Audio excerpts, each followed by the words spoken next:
Thank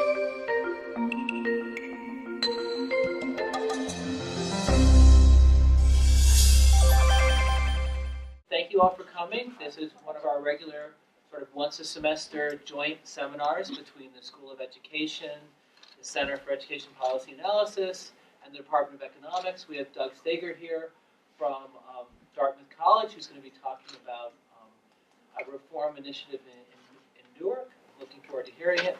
And please stay around afterwards. There should be a reception set up afterwards. Thank you very much. Great, thanks a lot. So this is a long-running paper. You can imagine how hard it might have been to extract data from Newark after they'd had what was a pretty controversial reform, and that was a big part of why this paper took a long time. It's with a bunch of folks at Harvard, some who are graduate students or recently finished PhDs, and Tom Kane, who runs the Center for Economic or Education Policy Research at Harvard.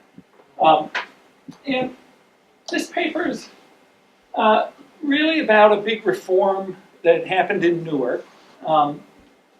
And you can think of, a lot of school districts are facing this challenge of how to do a reform, especially in a lot of districts that have been struggling, dysfunctional in various ways. And what we're going to focus on, what we are focusing on in this paper, is there are kind of two different ways to generate improvement in a district. One is to have a bunch of reforms that improve existing schools. And you hear a lot of those, there are a lot of reforms that are focused on that. But the other is to basically just have a reform that shifts students, choice reforms and things that move students out of the failing schools into more effective schools.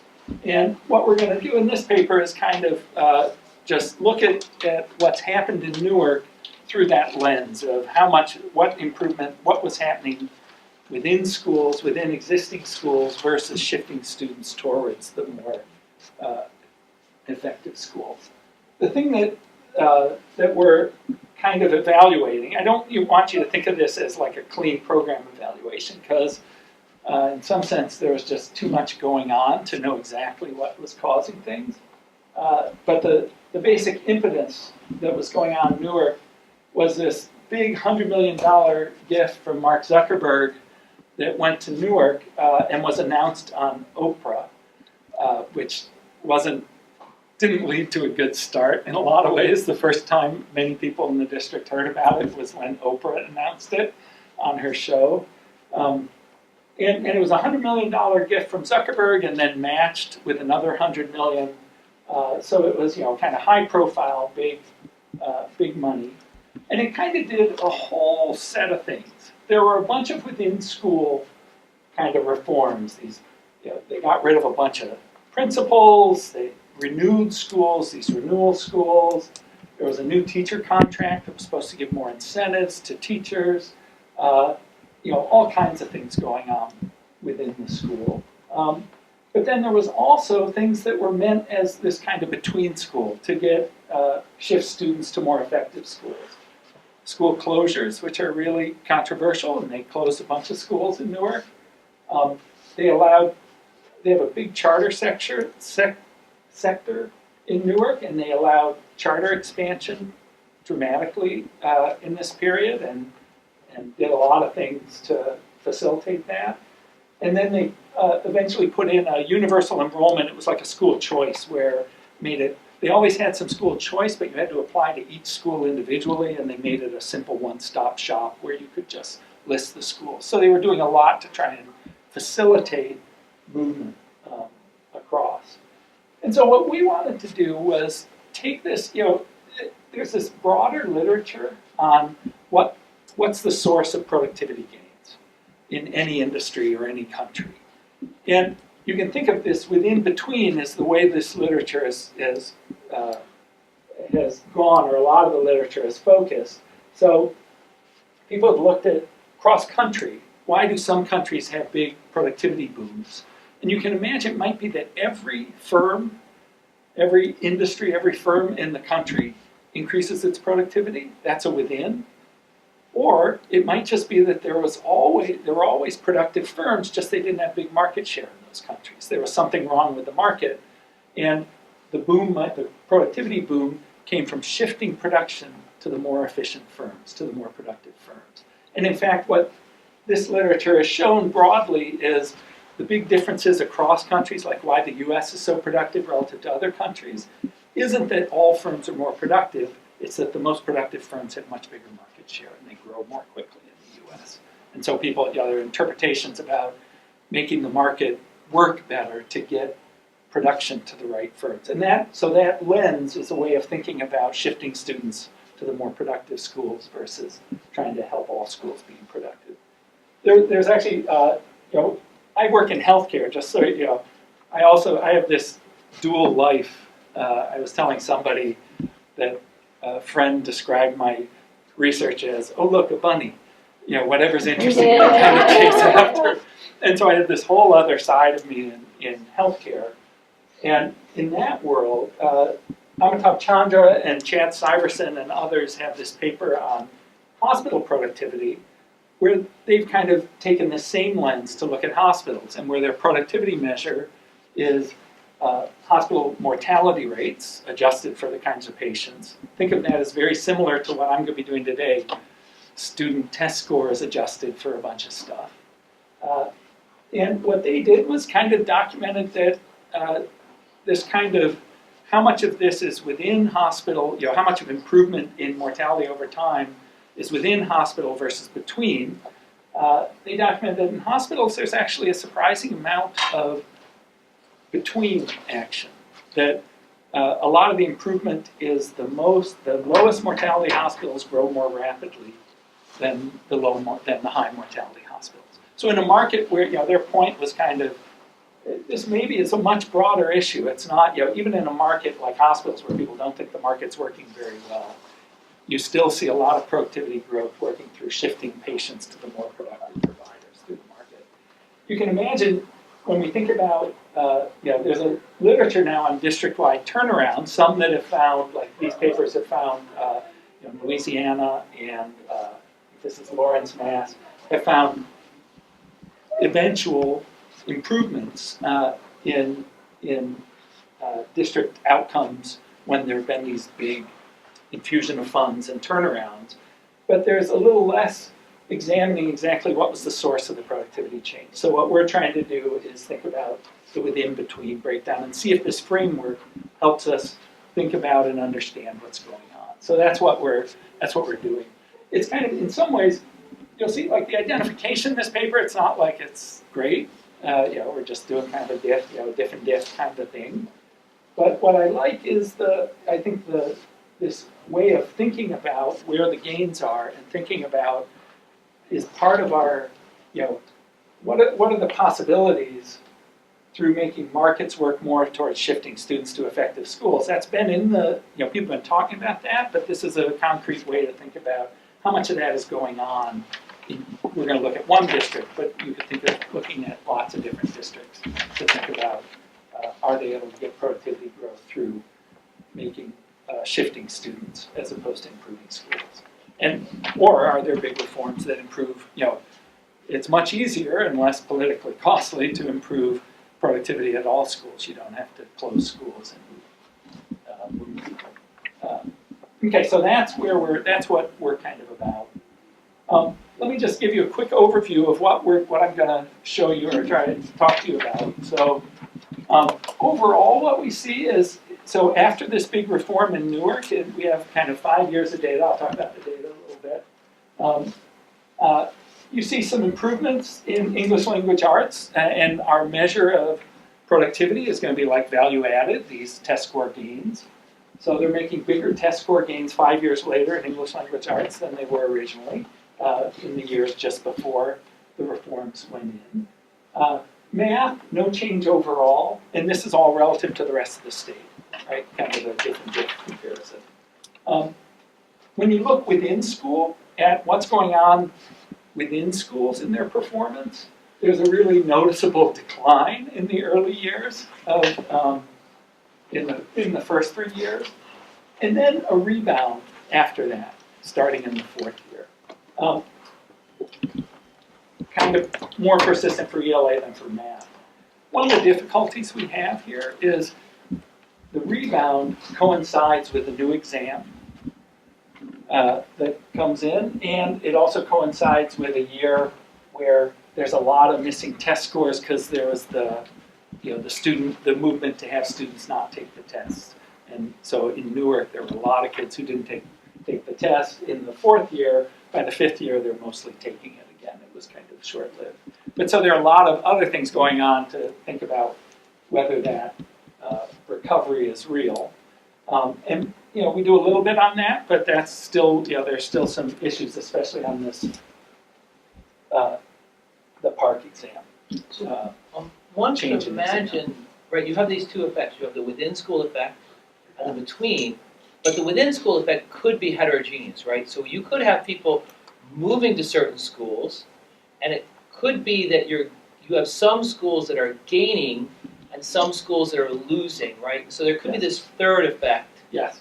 You mean like the right. cross? Right. So in other words, maybe the within losses on average are because of the student movement, for example, right? So we have these schools. They had a bunch of students leave. There was disruption. Other schools had students arrive, and that caused some of this decline in those schools without decline in other schools, for example. Yep. So we did a little bit, by the way. So one question is, so just to be clear, just to finish, and then let's come back to this in just one second.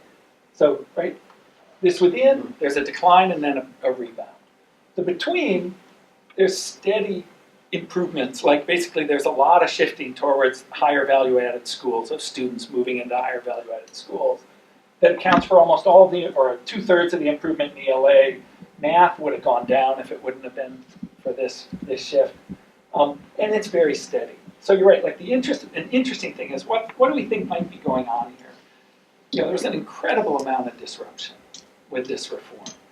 And some of it we can measure, like a lot of new teachers, a lot of new, they hired an enormous number of new teachers in some of the schools, some of these new turnaround schools. They also had a lot of student turnover, right? Huge amounts, they closed schools, new students piling in, and that causes a lot of problems. Now, as far as we could tell, so we did a little bit on this, we knew fraction of students who were new that year. It didn't seem to be able to explain much.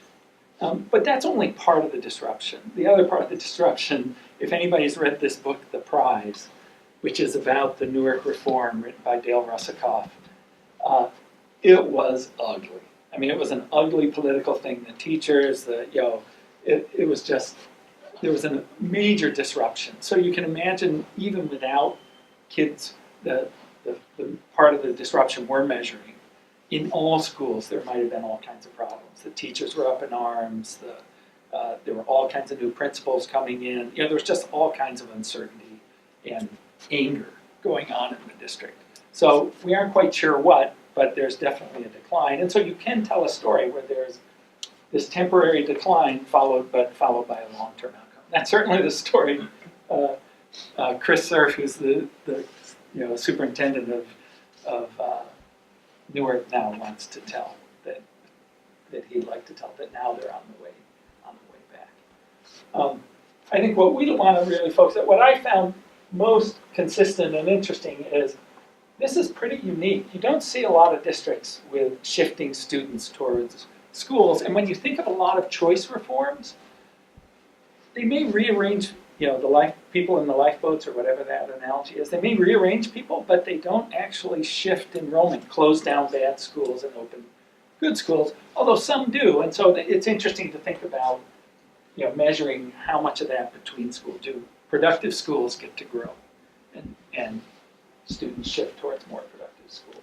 So that's what we found. So let me back up and now tell you more about how we found it. Remind me when the... Before o'clock, 2:30 to 4. Perfect, yep. So a little background on Newark Public Schools. Oh, and I just remembered I forgot that's okay. I won't show you all the, I forgot to move the descriptive table back up to tell you a little more about them. So Newark is one of there was a big court case in about financing in New Jersey, and labeled Newark was one of these low-performing poor districts that are called Abbott districts in New Jersey that were in need of additional assistance. Because of that case, Newark has been under state control since 1995. That just ended, actually, right around the week that we released this paper, which led to all kinds of headaches with Newark. They're like, God, you can't release this right around there. So it was like really ugly. Right now, Newark has about 80 schools, 36,000 students, high poverty, 75% free reduced lunch, African American and Hispanic is the breakdown. So kind of typical of a lot of urban districts. And then think of this gift, which was announced in 2010, didn't really start till the 11-12. $100 million from, this is Chan Zuckerman Foundation. I forget what the I stands for. And it was matched a total of $200 million. And one way to think about this, like just to think about magnitudes, sounds like a lot of money. It was spread over 5 years, and that's about 4% of the district's 5-year budget. So it's like a 4% increase. Turns out most of the money went to settle an old teacher's contract. It was basically a bribe to the teachers' union. So they'd been fighting over a teacher's contract, and it was basically back pay was a big chunk of the money. So it's not totally clear. Now, as part of that, they were getting a lot of concessions from the union to do things. So, okay, so that's Newark. So that's suggesting you can interpret this as the effect of a labor reform, then, as opposed to more resources. I'm going to interpret it as lots of things. Unfortunately, right, it's not any one thing. So there's a labor reform. It's not totally clear how much the contracts really changed, the teacher contracts. There was additional resources.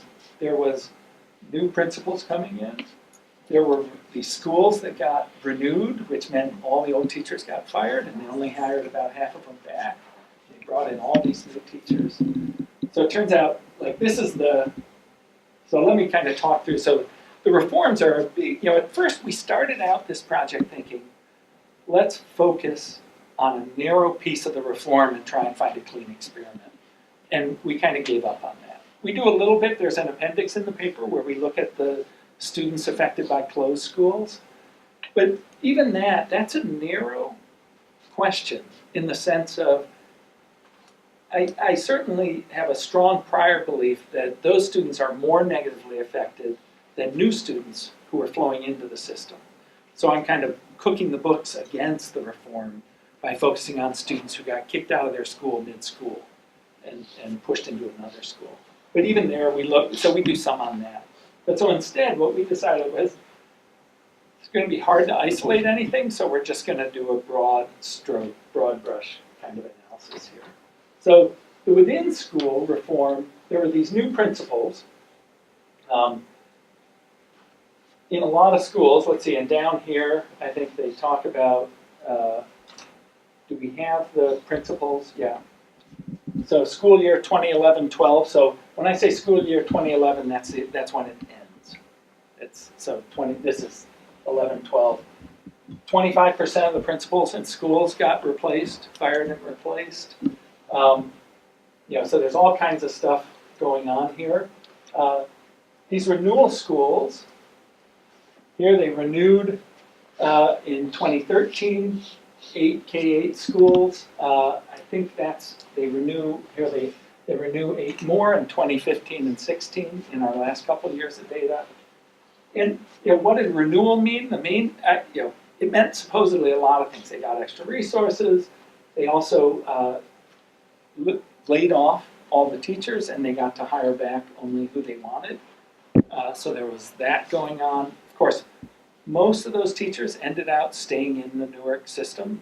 They got laid off from the renewal schools, but showed up somewhere else.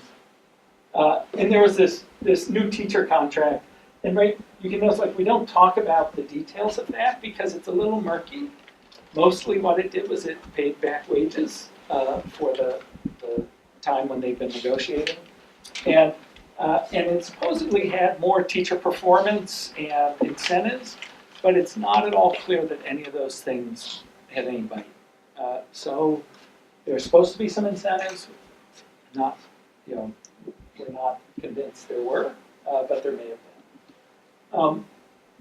Okay, so that's the within school. All those things in principle should improve, were meant to improve performance within the schools. Exactly what they did in the renewal schools was a little vague, right? It was, we'll get a new principal, we're gonna have a whole new mission, we're gonna, but it was a little vague and very principle specific. The between schools, one of the big things was school closures. So in 2012, they closed 4 K-8 schools at the end of the 2012 year. They closed 3 more at the end of the 2013, right? 7 more in 2014. So they just started closing schools that were basically underperforming on some test score measure and small or shrinking, right? Those were the kind of things that led to closures. And I'll show you what the closed schools look like a little bit later in the talk. What did they do with charters? Well, they had always, Newark had a really effective, I'll show you, really effective charter sector. They were kind of known for that. And although we still haven't done a lottery study of the chart, they have a lottery to get into the charters because they're oversubscribed. But this project actually started with us trying to get the lottery data, and we still haven't gotten it. I don't know why. This was where Josh Ingris was involved in this project when we were trying to get the lottery data, and he was pretty, he has a lot of experience trying to get lottery data out of districts, and he said, great, if you have it to us by May, we'll do the analysis. If you don't, we won't. And he like gave him a hard deadline, and they of course didn't meet it, and that was smart. And then he's like, okay, I'm done. Like, I'm only interested in the lottery stuff. I'm walking away. And sure enough, like 3 years later, we never got the lottery data. He was right on that.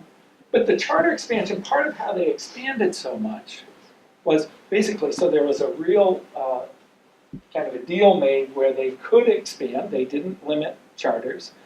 As the charters got more enrollment, they gave them space in the closed schools and in existing schools that weren't full. So they did a ton to facilitate charter expansion. A lot of the existing charters, as they expand, it's actually a new building, but it's the same school. So you'll see. So it's, we're going to assume that it's kind of as good quality as the original charter because they don't even report it separately, any of the data.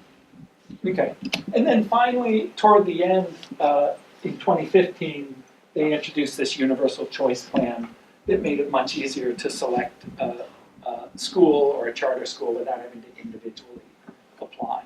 So it was one application to all schools. And that's when they started doing the nice, clean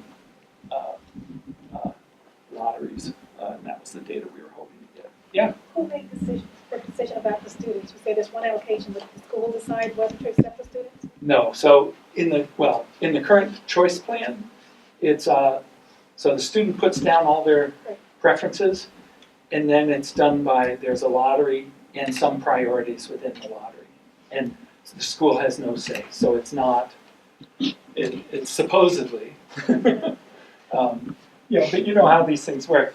They can accept them, but they don't have to necessarily, they can make it pretty unpleasant and expel it. I don't know the details of the rules on when they can kick them out.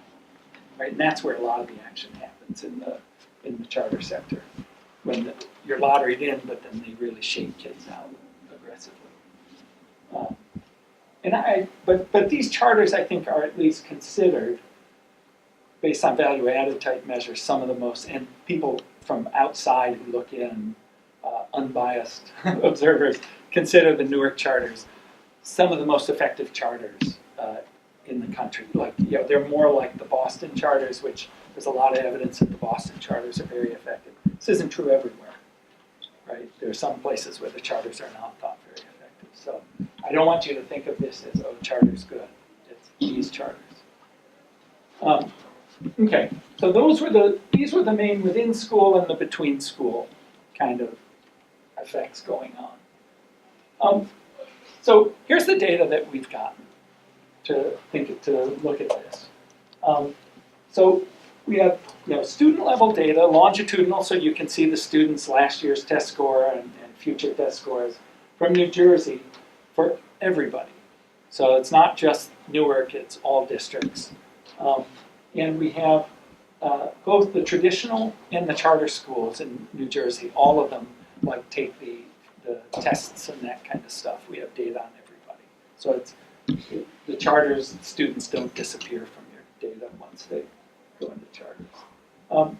In some of what we're going to do, we're going to also do comparisons to these other Abbott districts as a good, because they're demographically very similar to Newark, and so they're a good comparison.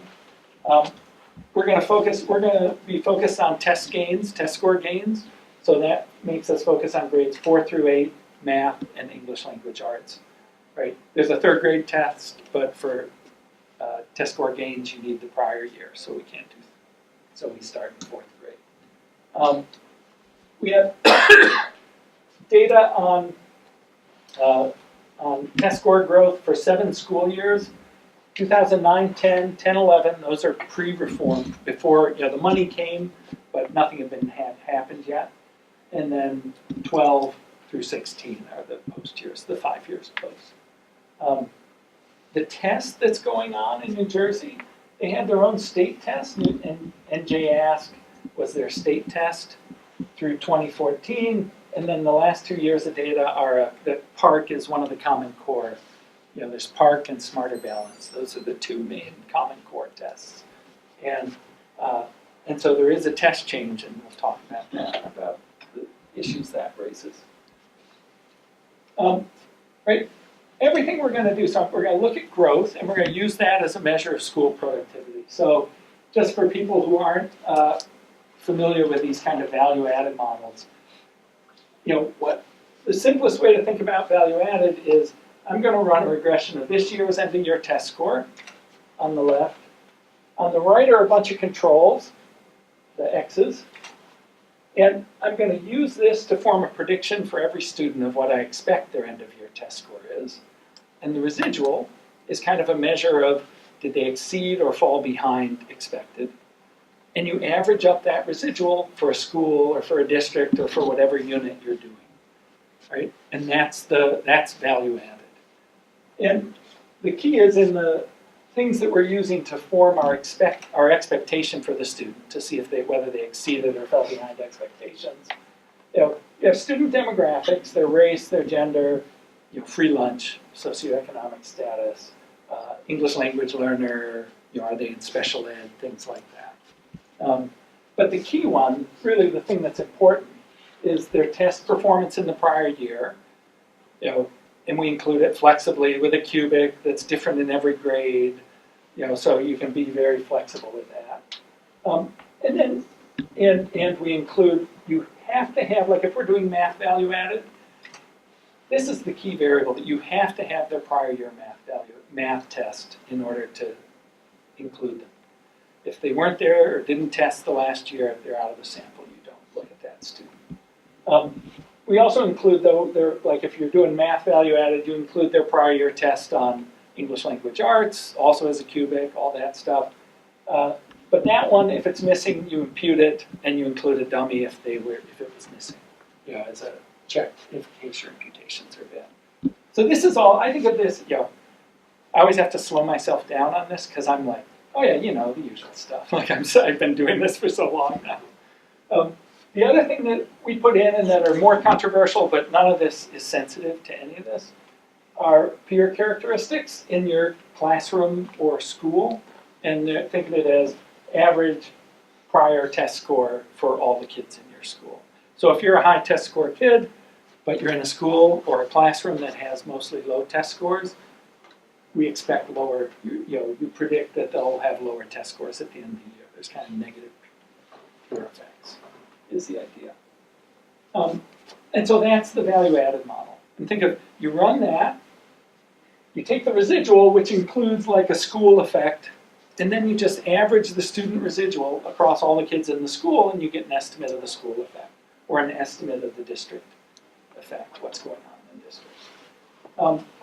The tests are all in student level standard deviation units, so just to get a feel for that, somewhere between 0.6 and 1 is the race gap in raw test scores, 0.6 of a standard deviation to up to 1, depending on the data set. The difference in value added between a rookie teacher and experienced teacher is about 0.07, something like that. The effect of the STAR test score class size experiment, where they took you from 24 kids in a class to 16, is between 0.1 and 0.2, a little over 0.1. So just to give you so 0.1 is kind of a big deal. So I have one question about the model. So are you extracting the school effect after the fact, or are you estimating beta 1 conditional on school fixed effects? So it's all within school comparisons. I am pretty sure in the current version. So, first the That has a answer big is effect on the peer effect. That's almost certain. yes. So the only thing that matters for is the peer effects.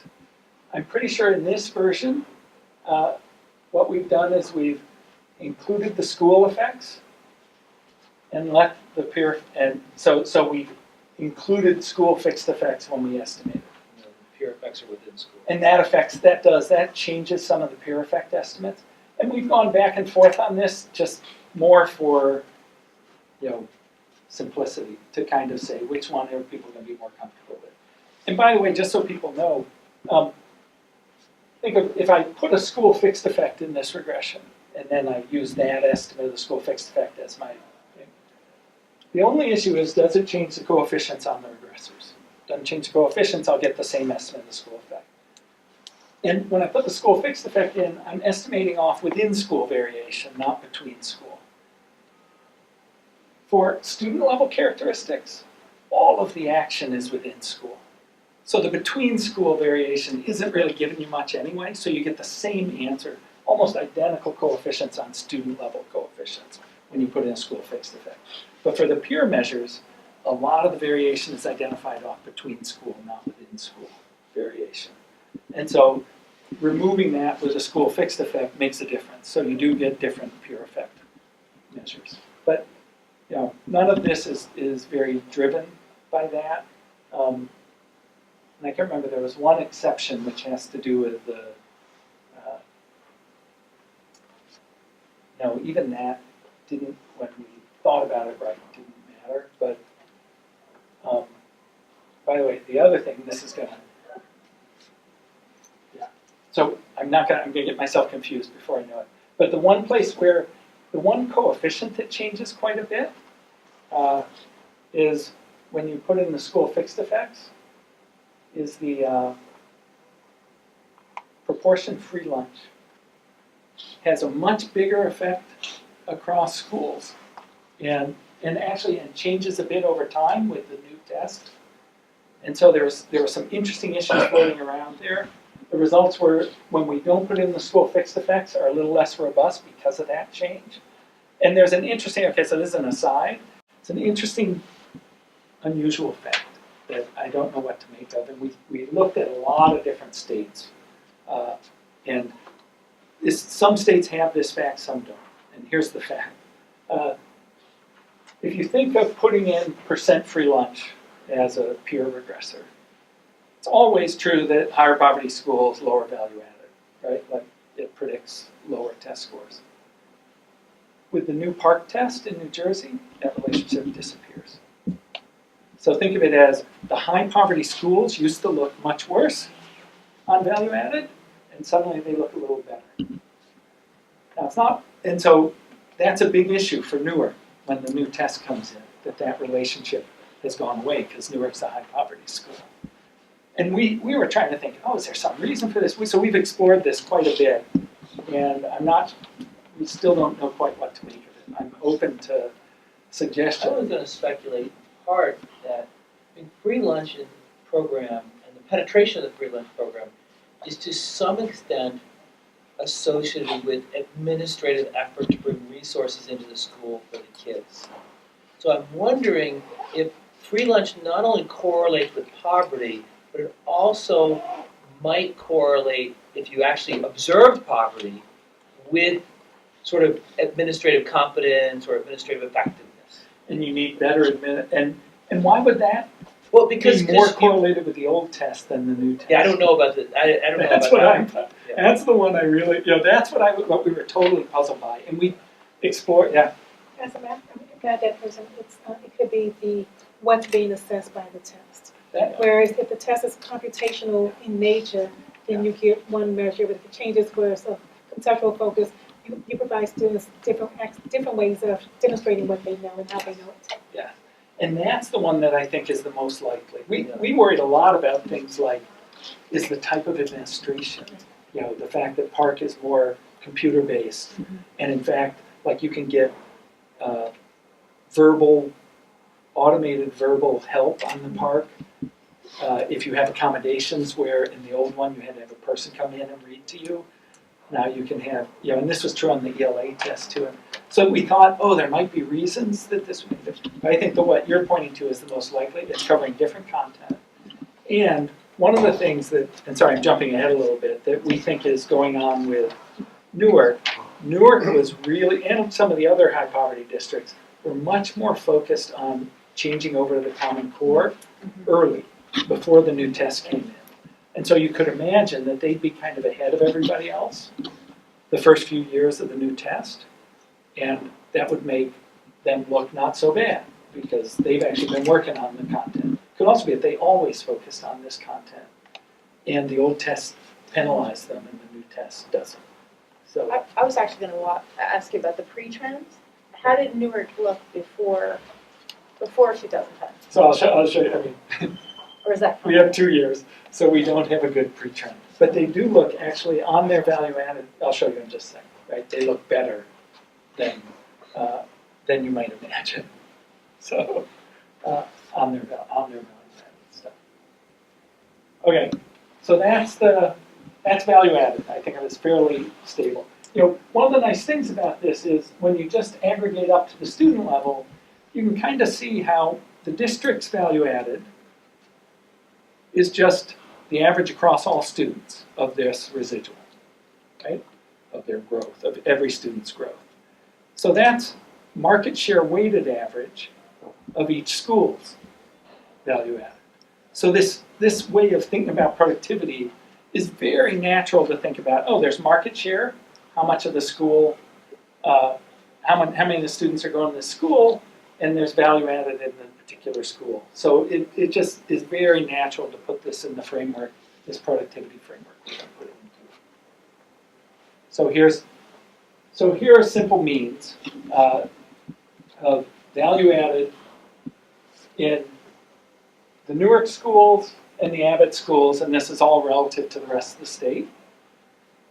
And this is Newark's value added in 10 and 11. You can kind of see, these things definitely are bouncing around some. This is math, this is ELA. Maybe surprisingly, Newark's doing a little better, right, than the rest. They aren't the total disaster. On levels, they're really low. But on value added, on growth, they're actually okay compared to a little better than the rest of the state, right? Newark takes a big plunge. And this is also, you can do it relative to the rest of the state, that's this line, or you can difference relative to, these are the other Abbott schools, right? So it's taking a big plunge that the other Abbott schools don't in 2014, right? And then it bounces back, but some of the bounce back was showing up in 2014, but a big part, math I mentioned takes a big bounce back, but then it reverts a little bit. In ELA, it's even more striking, this issue of, is this the new test? Because they're basically just getting worse and worse relative to the state and relative to this other line, Abbott. And then the new test comes in, and suddenly Abbott looks great. And suddenly Newark looks great. And notice the other Abbott schools, which are also high poverty, also seem to go up. But not as much as Newark. Newark went up a ton. So that's what I mean, all the poverty schools seem to do better under this new test. and this relationship between poverty and low test score gains kind of went away. But Newark really boomed in this. Right? In some sense, this is the diff and diff data, right? And you can tell this is why I don't want to, it's descriptive in the sense of I'm not positive this is causal from the reforms, but this is what happened to productivity as measured by value added in Newark, right? That's their data. And at least fits this story. And so the rest of the paper, I basically want to think about these decompositions and think about the within, the between, and that kind of action and understanding that. Okay? So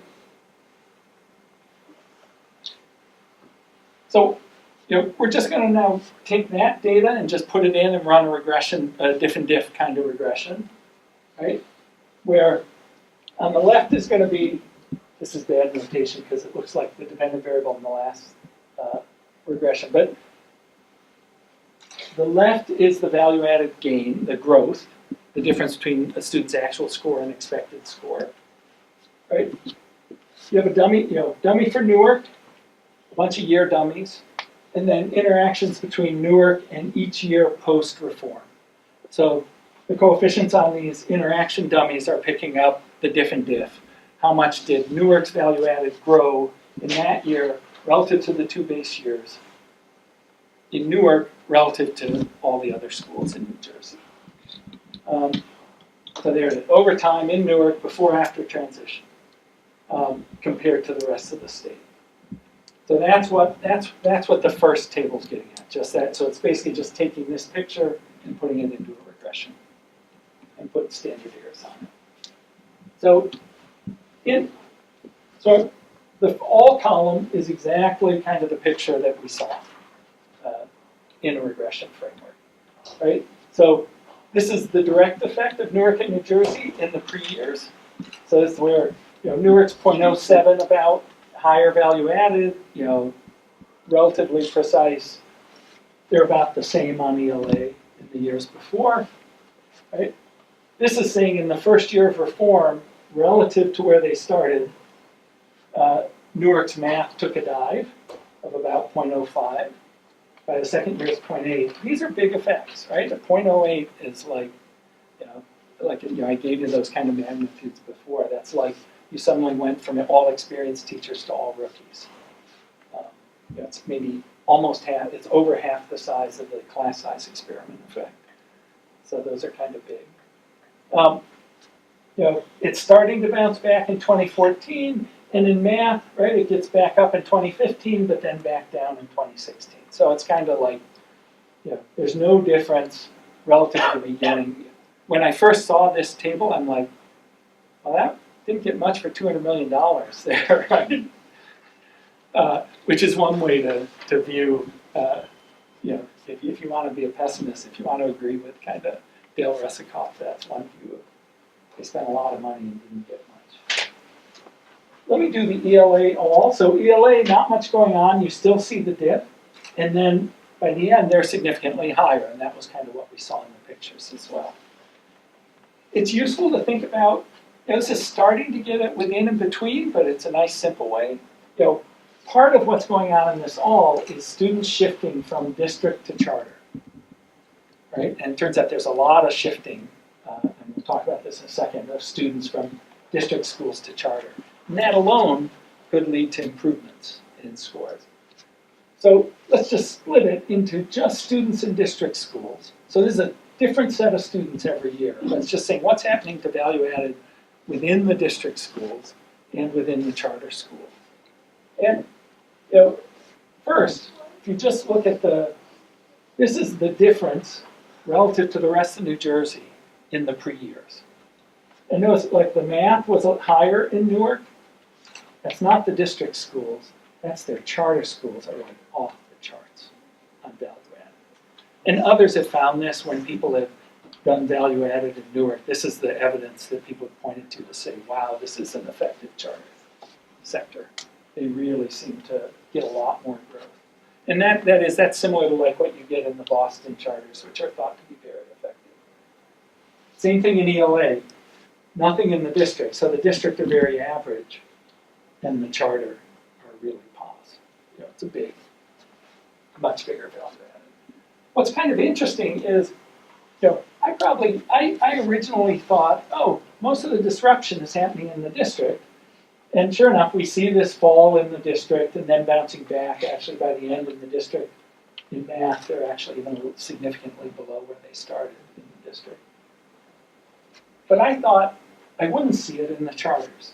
But in fact, in the charters, you see a big, you know, negative that kind of stays down again, right? So, and similar pattern in ELA, where everybody takes a hit early. Would a possibility be, you talked about disruptions, so as you engage in a new reform, even veteran teachers during the reform period, as they learn the reform, they're as effective as new teachers, because it's new to everyone. Wait, say that again? I said, when you introduce something new to a school district, the period in which the new thing is introduced, all the teachers regress to a common state, and that is new to all of them at the same time, whether or not they're veterans or new teachers. They're all learning about this thing or making sense of it simultaneously. And you're thinking about like with the introduction to Common Core. Yes. So that's possible, although the question would be why, and that could be, here's the story. That's funny, I hadn't thought of this story exactly. Here's the story that would explain why, this is Newark falling relative to what was happening in the rest of the state. So it has to be that if Newark was ahead of everybody else, they dipped first, right? While they were learning the new Common Core. Their tests would kind of go down, and especially might go down on the old New Jersey state test, which is what was going here. They've kind of started to refocus. And so both they and the Newark and the charters. The puzzle is, why isn't everybody else doing this? But at least anecdotally, that's what Newark kept telling us. No, we've been working on Common Core, and so we weren't looking good on the old state tests. You mentioned before a significant chunk of that money went to back pay for an old contract negotiation. Yes. Was there a significant bump in retirement immediately afterwards? And my guess is just from other back pay things, there's usually some retirement that's induced as a result. So we don't Retirement, how know. you get all your money. So we don't know retirement, but we did have a limited data on teacher turnover. And there was definitely a bump in teacher turnover, especially, but a lot of it was in these renewal schools. And a lot of teachers entered, mainly in 13 and 14, who had never taught in the district before. We didn't know if they were new teachers. We just knew that they had never been in the New Jersey or in the Newark district before. And so there's some possibility of that. I don't think, actually, we did not have data on the charters. So the question is, I could imagine one of the things that's going on in the charters is they're doing pretty massive expansion over this period. New teachers, new buildings. There are a lot of reasons why you might, they were getting a different type of disruption and a lot of new kids flowing in. So it's possible. It would be interesting to think about, so we've struggled with this, how can we test these various things? And part of it is we've had limited data on the employment. We only had a couple of years of employment data only for the district and not for the charters. So right, these are all kind of possible stories. And so, by the way, notice, if you just look at district and charter, everybody's worse than when you have them together, right? You think, wait, how'd that happen? That happened because of the between, right? Because so many people were moving over to the charters, and the charters on average are higher, even though everybody's declining within type of school, the movement between's offsetting that. And so that's this is already getting at the within between kind of story. Okay, I think that's all I wanted to. Can I ask a quick question? Yeah. What about the composition of the district as a whole? Has that remained pretty steady in terms of makeup and the needs of the students served, et cetera? Yeah, so we had, sorry, I don't have anything here with me on it, but yes. So we looked to see if there was any obvious difference in race, free lunch, the kind of things we had, and there were no big trends going on here. This is where also, did I have? There wasn't. I think somewhere I have some data at least I mentioned, I don't remember if I have the difference, like, did the charters shift the kind of kids they had? And I don't think, we didn't really see anything dramatic, even in the makeup, the types of kids going to charters. And you didn't see the reform pulled in students from outside the district or pushed out Yeah. students? Yeah, and I don't remember that, I don't think total enrollment in Newark grew particularly strongly in this period. It's not clear, you might have thought it would shrink, like there's so much disruption that people would just flee the school system, but I don't think we saw any of that. But it's an interesting, I don't remember, what I remember was we did a bunch of tables of means and numbers of kids and nothing jumped out. But it's an interesting question, right, that could probably use more systematic view. Okay. So is it the case that, you close a school because it's often the lowest performing schools, and these kids get redistributed to either the district school or the charter school? Or is it that they get redistributed, but the kids whose parents apply for charter school will only get a chance to go to the charter school? Okay, so let me see if I got that. I think what the case is, so there's a lot of different types of movement of kids. For the closures, the school closures. Yes. Yeah. When they closed the schools, the kids could apply to a charter school just like they could at any time, and there was lots of expansion going on in the charters. But they also, those kids were, for most of the closed schools, those kids were assigned, if they didn't apply to something, to one of the renewal schools. So the kids who got closed got dumped in with one of the other problematic, Right. The renewal schools were also like low achievement to start. But a bunch of the kids from the closed schools also went to charters, right? And when they left, they basically were a big part of the influx into charters. Is that what you were asking? Yeah, but they only go if their parents take the initiative Yes. to enroll them in. Yeah. All right. So the charters, it has to be that if the parent doesn't take the initiative, the kids were reassigned administratively. And most of them were reassigned to these renewal schools, which were basically failing schools that they decided not to close. That instead they put together and put a new principal in and tried to turn around. I mean, you can think about, if you put this in the context of, for example, Roland Fryer's Houston experiment. Yeah. In some cases, very similar things. New principals, making us rehire all the teachers, only getting about half the teachers back, new work requirements. I mean, this, to some extent, one would have to take this as a very strong cautionary tale in terms of how these types of reforms may or may not operate compared to what they saw. That's right. In Houston. Like in Houston, right, they saw a pretty immediate improvement in those schools. And without a lot of composition change, they didn't have the large charter sector. Yeah. Although if I remember, it was only in one, was it just in math and not in ELA? It might have been, is that right? I think that's right, and it's on the test that looks more like the old tests, where finding math gains were more common than ELA gains because of some of the kind of narrow focus on this measurement. But at least this is a cautionary tale. And in some sense, somebody would, I don't know Houston very well, but if somebody would have said, oh, let's go to Houston, oh, this is just like Houston in Newark. If you went and said that to the teachers and the administrators, they'd be like, oh no, like there was nothing collegial, going on here. This was all battles, and at least that would be my guess. But I don't know that for sure.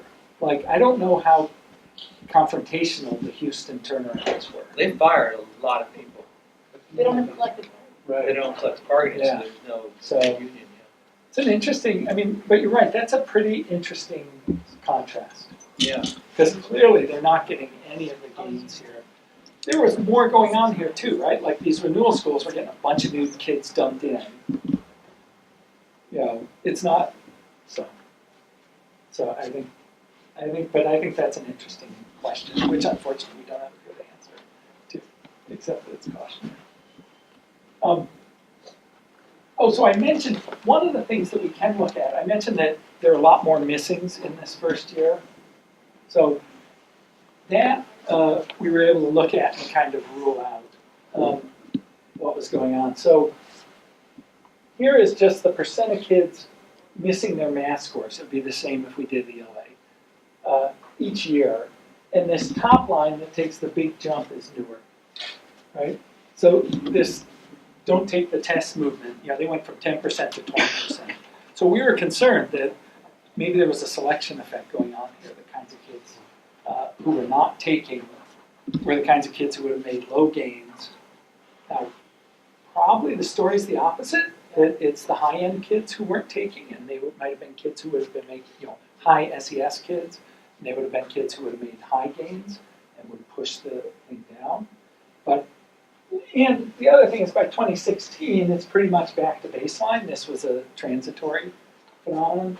And you saw a little bit of this in Abbott, but nowhere near as much as in Newark. And a little bit, and you saw some in the rest of New Jersey too. So one thing you can do is just regress or plot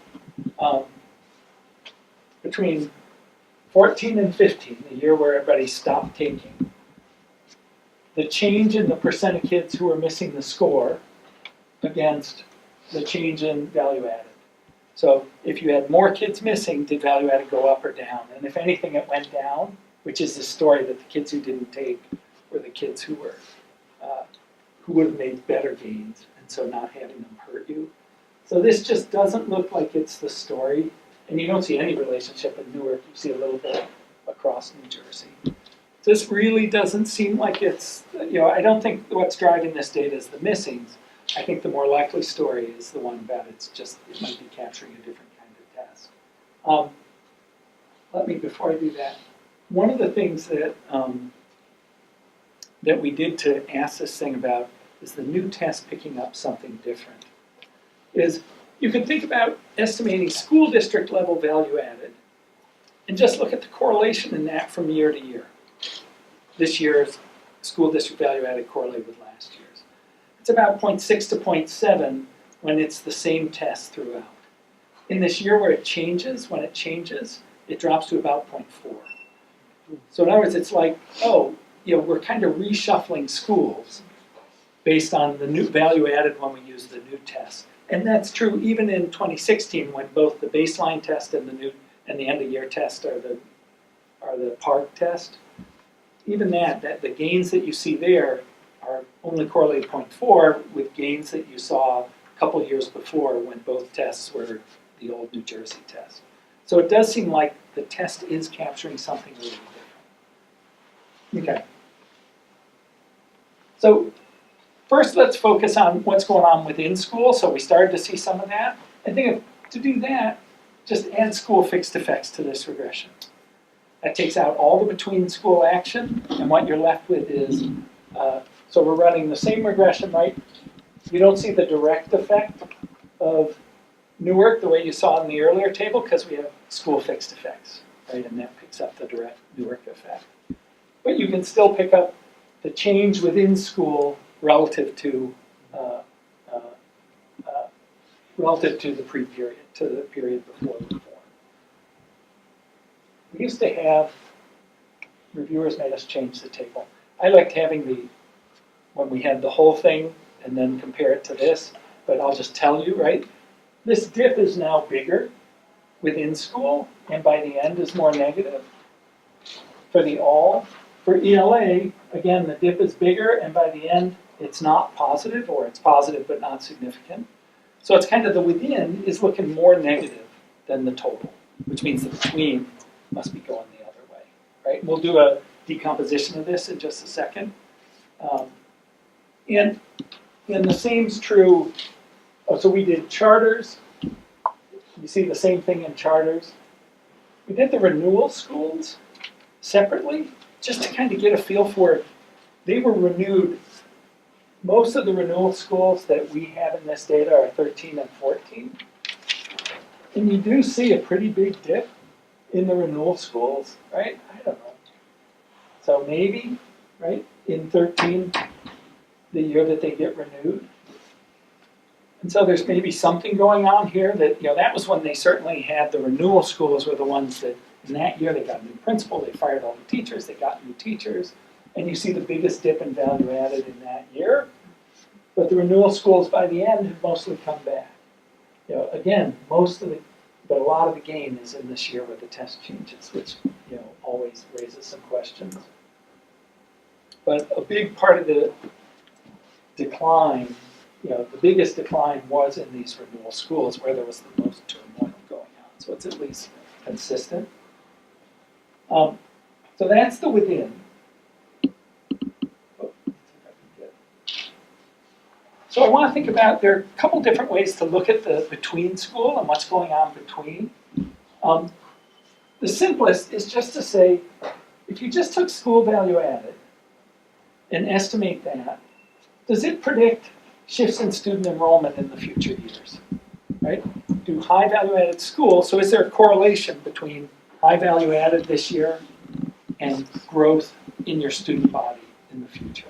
You might think like in a typical school district, you might expect that correlation to be zero, right? Because you just have basic enrollment zones and it's pretty slow. It still might be there because people can move, right?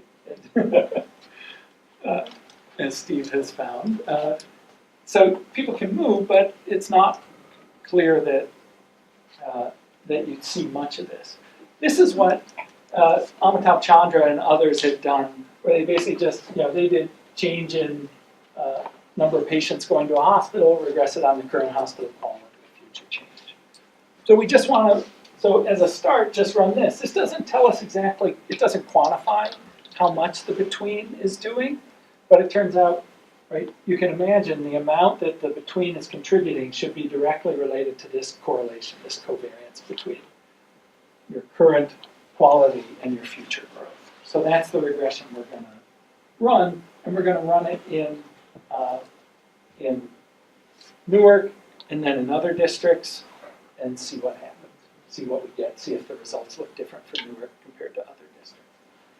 The one trick here, or a thing that I'll mention, is the value added I described was just the average residual for a school. For small schools, that has a lot of estimation error in it, a lot of noise. So if you run a hierarchical model, you can get these shrinkage estimates of this average residual, which adjusts for the noise. And those are the appropriate things to put on the right-hand side. So they've tried to adjust for the amount of estimation error in these. And basically what they do is for small schools where there's a lot of noise, they take your estimate, and if it says you're great, they kind of bring it back to average because they think that was probably noise more than real. Okay, so for this regression only is we're doing using those shrinkage estimates on the right. So here's Newark, Abbott, rest of New Jersey. These are grades 4 through 8. So this is literally like in the years where, in the grades where these scores are directly relevant, how much is enrollment growing? So let me take a number here, like the 130 for Newark. So first let me talk about the overall pattern. If you do the overall pattern, you'll see kind of bigger coefficients. And here's the sum over the entire period. This is the relationship between your value added in 2010, 2011, and the growth from 2011 to 2016. Right? So bigger coefficients, more significant in Newark. In Abbott, you see a little bit, and in the rest of New Jersey, you see nothing. And same thing for if you instead look at grades 1 through 3, which you might think of as more sensitive and where the feeder grades are. Bigger coefficient, more positive, and nothing going on in the rest of the state. And let me take a magnitude, right? So what is this saying? This is saying if your value added is a student level standard deviation higher, now that would be huge. Let's do a 0.2. 0.2 is actually well within the range of the variation across schools and value added. In Newark, 0.2 times this, right, you're getting about 80 more students over this entire 5-year period, a growth of about 80 students, right off an average school size of, I think it's like 400 or something. Right? It's like some real growth. And in the other places, nothing much going on. So are these charter schools smaller though, right? So you have an average school size of 400 with a growth of 80. If these charter schools are like 150, then this is massive growth. Or are these charter schools similar in size? It's funny, the charter schools I think are more variable. And part of the reason is a charter school is like KIPP, it's a charter.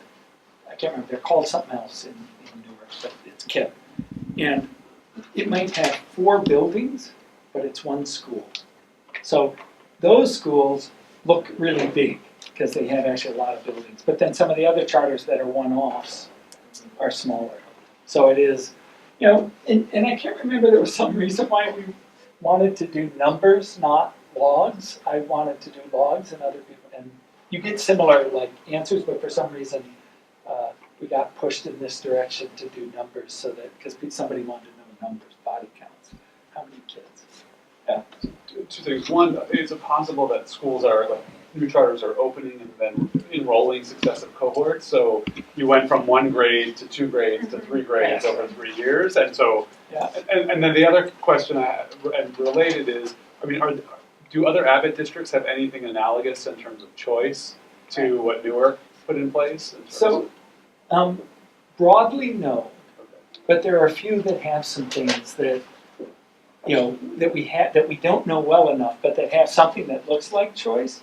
But think of what's key is not just choice, but choice plus you're willing to expand your charters. Because otherwise, they're great, but their enrollment stays the same. And you're closing it's planned to close schools and then move kids to other higher performing schools. So this sort of just shows that the reform kind of delivered on what it was promising.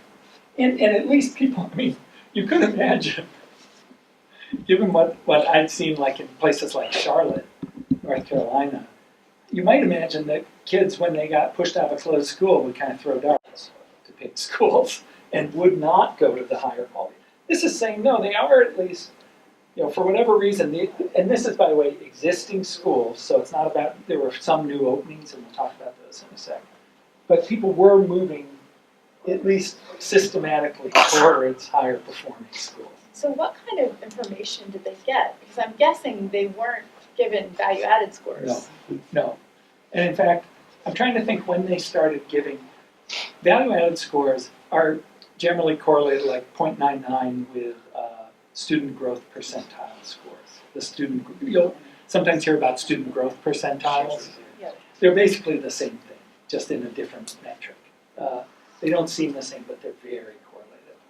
And redistributed students, were the socioeconomic markers comparable, or were there wider distribution across schools? Yeah, so for example, were the poorer students shifting the same way as the wealthier? So I don't have a precise answer to that, but that's a great question. Right, because if for example, students are going to more schools, but they're keeping the number of low SES students, like instead of having a school with 60, but now more schools have 20, then you can see an achievement growth that may be a measure of the changing school demographic rather than actual performance for students. Do you know what I mean in terms of? Oh, no, wait, I want to be sure I understand. As a way to just redistribute students, so you take students of poverty and you shift them across a broader range of schools rather than concentrating them on key schools. And you might get better outcomes just because you spread them across. And it's interesting because I'll show you in just a second the closures, right? The closures were high poverty, low performing schools, and those kids did go elsewhere. Well, and they went to much better schools. Well, the question I ask is the percentage of them at these newer schools. That's a really good question. So our people is like, in some sense, is the concentration of poverty kids in poverty schools going down? Mm-hmm. And is that part of what's generating potential gains here? And you might imagine could generate short run disruption as kids. I haven't had kids like this in my school before, right? I've never been to school with all these rich kids and what goes on. So I was thinking along those lines with respect to the fall in the scores. explaining your fall in your scores. And that's why I was curious if the strongest fall in the scores was from the charter school. So I wanted to know. So how within charter schools, there was a very strong, right? Within charters, there was a strong fall in scores. Actually, if these are the renew, these are the other traditional, it's even stronger. And so are you thinking that's because? Well, you closed down the lowest performing schools and then you reallocated the kids. Are these kids just kind of killing the previous growth?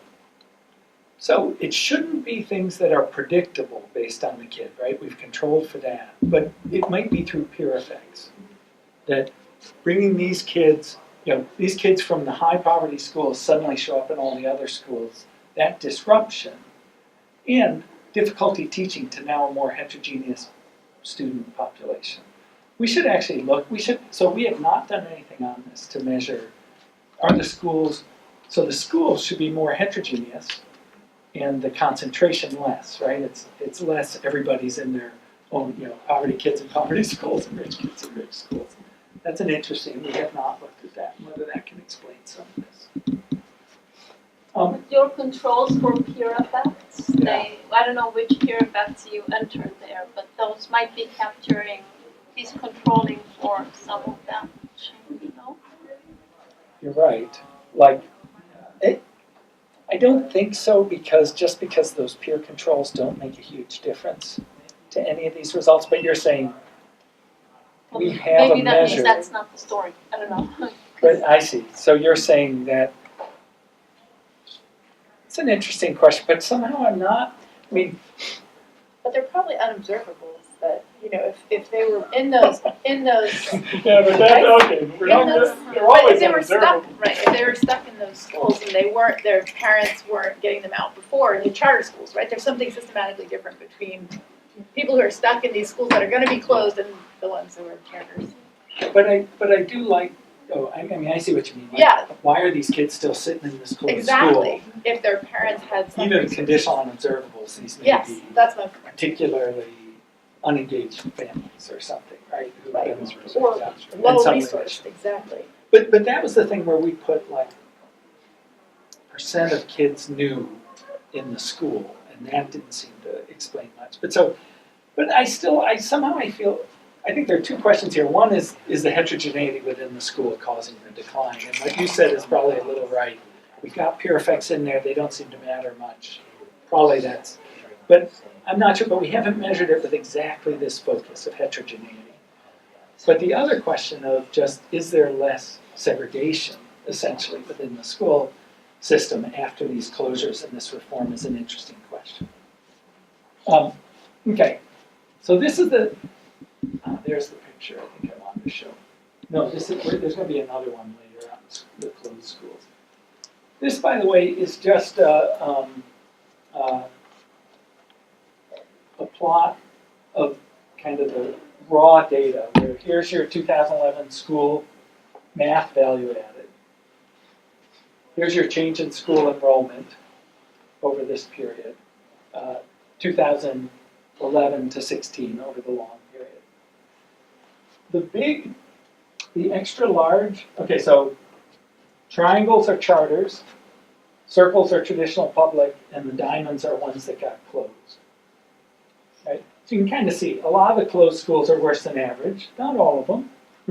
Right? They closed a few high value added schools. The other thing I wanted to get in here is there were some schools that were capped, that got full and couldn't take any more. And so in some sense, even within Newark, there's a limit on how much redistribution kids could have done. And some of the best schools, these good charters, the biggest circles and diamonds are ones that were capped. And those are ones that actually hit their enrollment caps. And you can kind of see, if you take that out, there's still a relationship, but this is that one big charter chain I mentioned. Like they expanded, they added schools, they were the off the charts charter. Now there were a lot of other good charters that got a fair amount, right? But that one really, the they were so big, I guess one question I have is whether, that they were so big, your value added estimate ought to be moderately precise for them. I'm Oh, yeah. wondering whether they how much is showed, that one charter? well, no, I'm just wondering whether they showed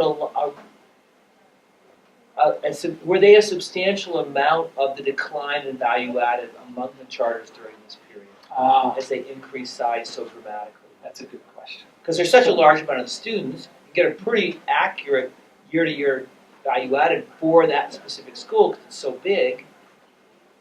So I don't know that precisely, but I'm guessing that the answer will be no. So we should look at that. I'm guessing the answer will be no because we ran these regressions where With we, and without them.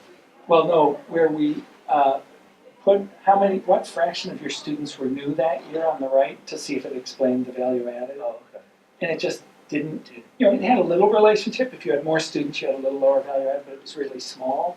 And these guys must have been a huge outlier on that regression. I don't know that for sure, but I assume so.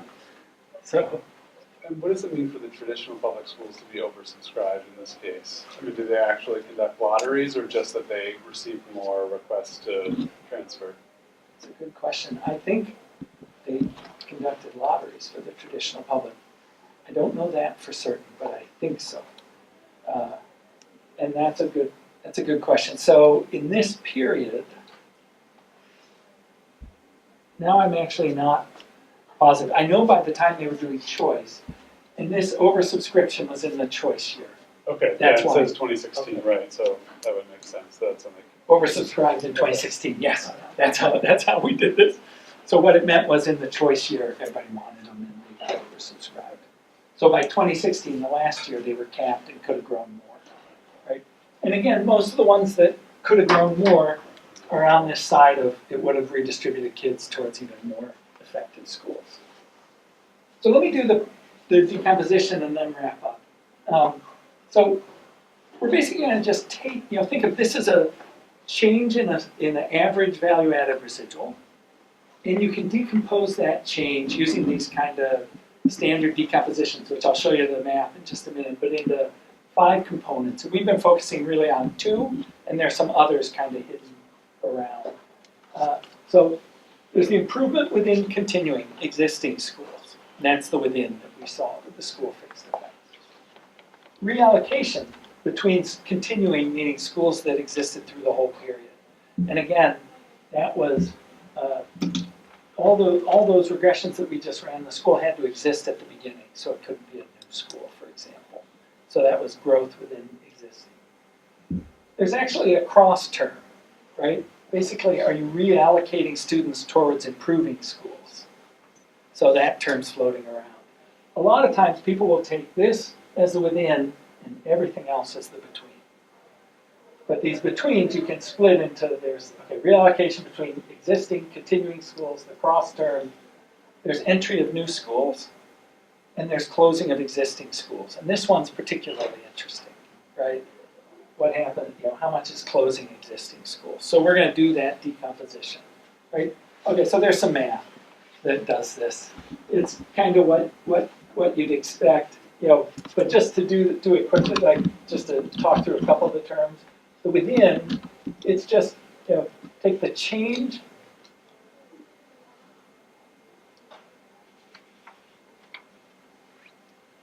That's supposed to be school value added. Change in school value added, holding, for each school, holding the share of enrolled students constant at the first year's share, right? Sorry, there was a typo that threw me off there. So that's the within, right? Think about the exit. The exit term is basically, this is the market share of the closed schools at the beginning, times the difference between their quality, their value added, and the average value added of the school. So when you get rid of them, average performance improves, regardless of where those kids go, because they were below average schools. So there are a bunch of terms like this. The between, just to be clear, the between is the quality of the school relative to average in the original period, times the change in their market share. That's exactly the covariance from that regression we ran when we ran change in market share on the school's quality, initial quality. So that's why this between term is exactly a function of that coefficient in the regression that we ran. So there are a bunch of these, there are various ways you can do this decomposition, but this is kind of the standard in this list.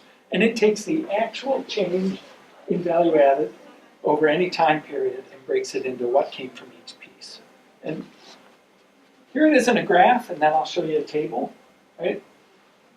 The total is this line. So this was what we kind of saw before, and we've normed it all to be 0 in the base year. So it went down, bounced back for math, and then went down again. For ELA, it went down and then bounced up and was above, right, the total. But what that hides is the within, which we kind of saw, it went down even more. The between was just steady up, steady growth. So over this time period, there was a steady shift of students towards more effective schools over the whole period. That's kind of offsetting, right?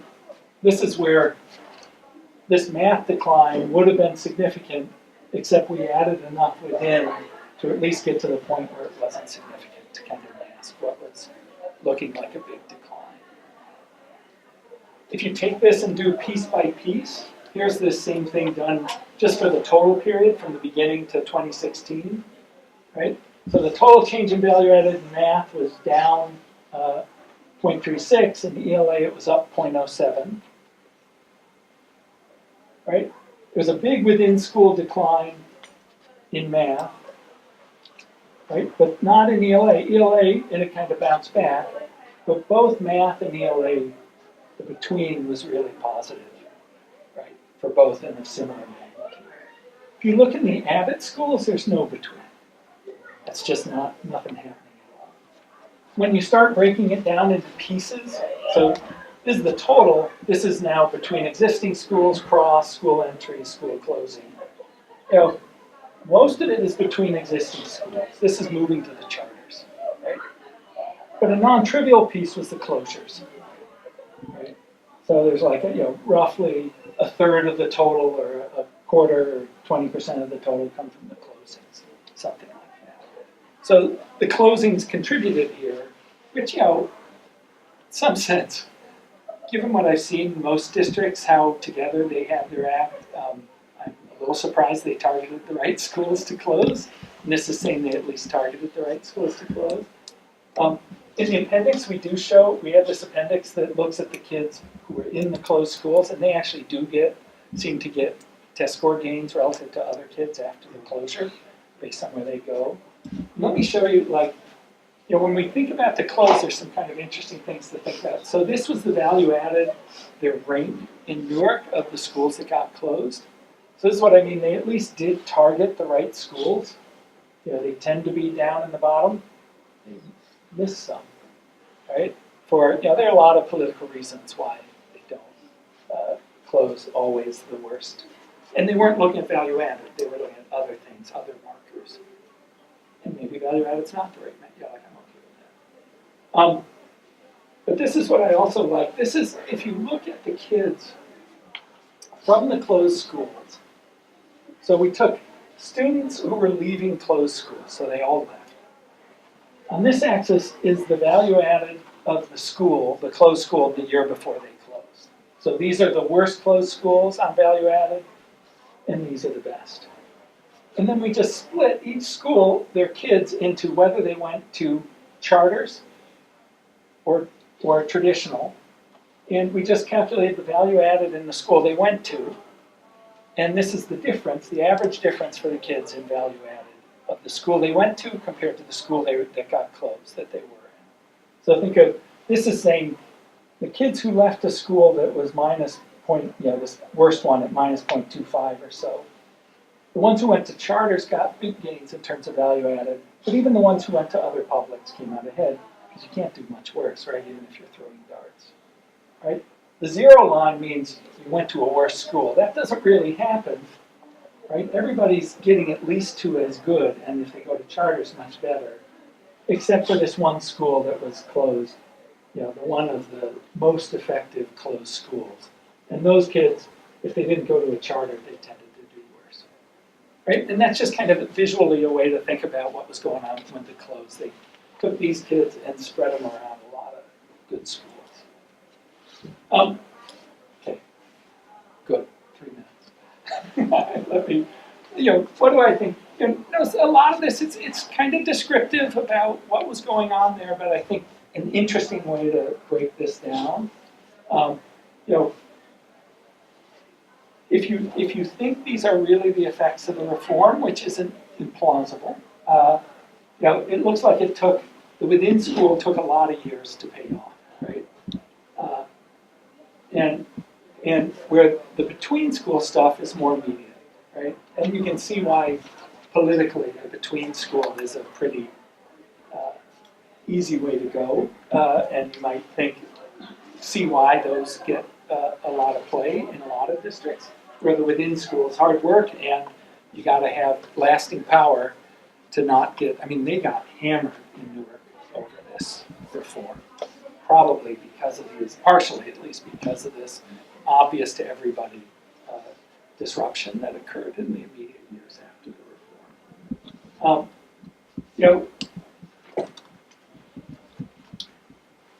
This last thing about some of these gains that we see, it's not clear the schools got better or they were always good. Just the test changed what it measured, right? And we don't have any great way to nail that down, and we haven't been able to nail it, so it's just, this is like one of these headaches. You can't get component sub-scores on these tests? Because that's sort of a no-brainer place to go, right? We've worked on that. So we can't on New Jersey. We tried getting these for other states to see if we could somehow do an alignment. And we have not had any success there. And Tom Kane is pretty good at talking people out of data. And I've been surprised that we haven't. But you're right, like you're saying, can we take the individual scores and make them comparable? And see whether... On individual scale items. Yeah, put them on the same scale. Yeah, so Sean Reardon's group, right, at Stanford has been working on that. So I don't know, I don't think CETA goes to 15, 16 yet, or it's getting close, but... And I don't know if they can do it to the New Jersey test, right? That's what we have to be able to link the park to the New Jersey. Oh. And our problem has been we can't get the New Jersey tests. Like Tom has been able to sometimes get park item sub, and park will give us some sub-test scores, but we really want to be able to get New Jersey. I know that I find that kind of interesting. Like, this is a big issue in the testing thing. Like, are we measuring just? Is it really a single? What do you call that? The single underlying scale, or are there multiple dimensions to these tests? And it's not just. I think it's also different dimensions that the school's adding. Not just, I can imagine that when you look at the student level, it looks like a single scale because a big part is just what they came in with, not what the school added. So, anyway, but the other thing, let me just say, the other thing that I think, there's a lot of reasons why New Jersey, people shouldn't say, oh, this lesson's, that Newark kind of is going to carry over to other districts, why it might be different, right? They have the state takeover, so they could close schools. They had a lot of political cover. That's very hard to do. Unless you're Chicago, who seems to enjoy causing trouble. But so that definitely helped them. The other thing was, they have an incredibly high performing charter sector. So even the total shift in enrollment in the charters went from 10% to 30% of the charters over this period. Unless your charters are a lot better, that's not going to get you a ton, right? But their charters are so much better, at least on this value-added measure, that shift really worked for them. If your schools are pretty homogeneous, you don't get a lot of benefit by letting kids resort. And then the other thing was, they really did have a system that allowed kids to shift and allowed the expansion of the schools, tried to not cap them. And that's very different. Like when I was doing this work a few years ago on choice in Charlotte, North Carolina, their solution when everybody wanted to get into the same school was to change the name of the program from the school choice program to the school assignment program because they were really, they were getting all kinds of heat because everybody wanted to get into these schools and they wouldn't expand them, and so it led to just making some people mad. It was good for redistribution. It let all kids have a shot at getting in, but still left a lot of people unhappy. Good, thanks.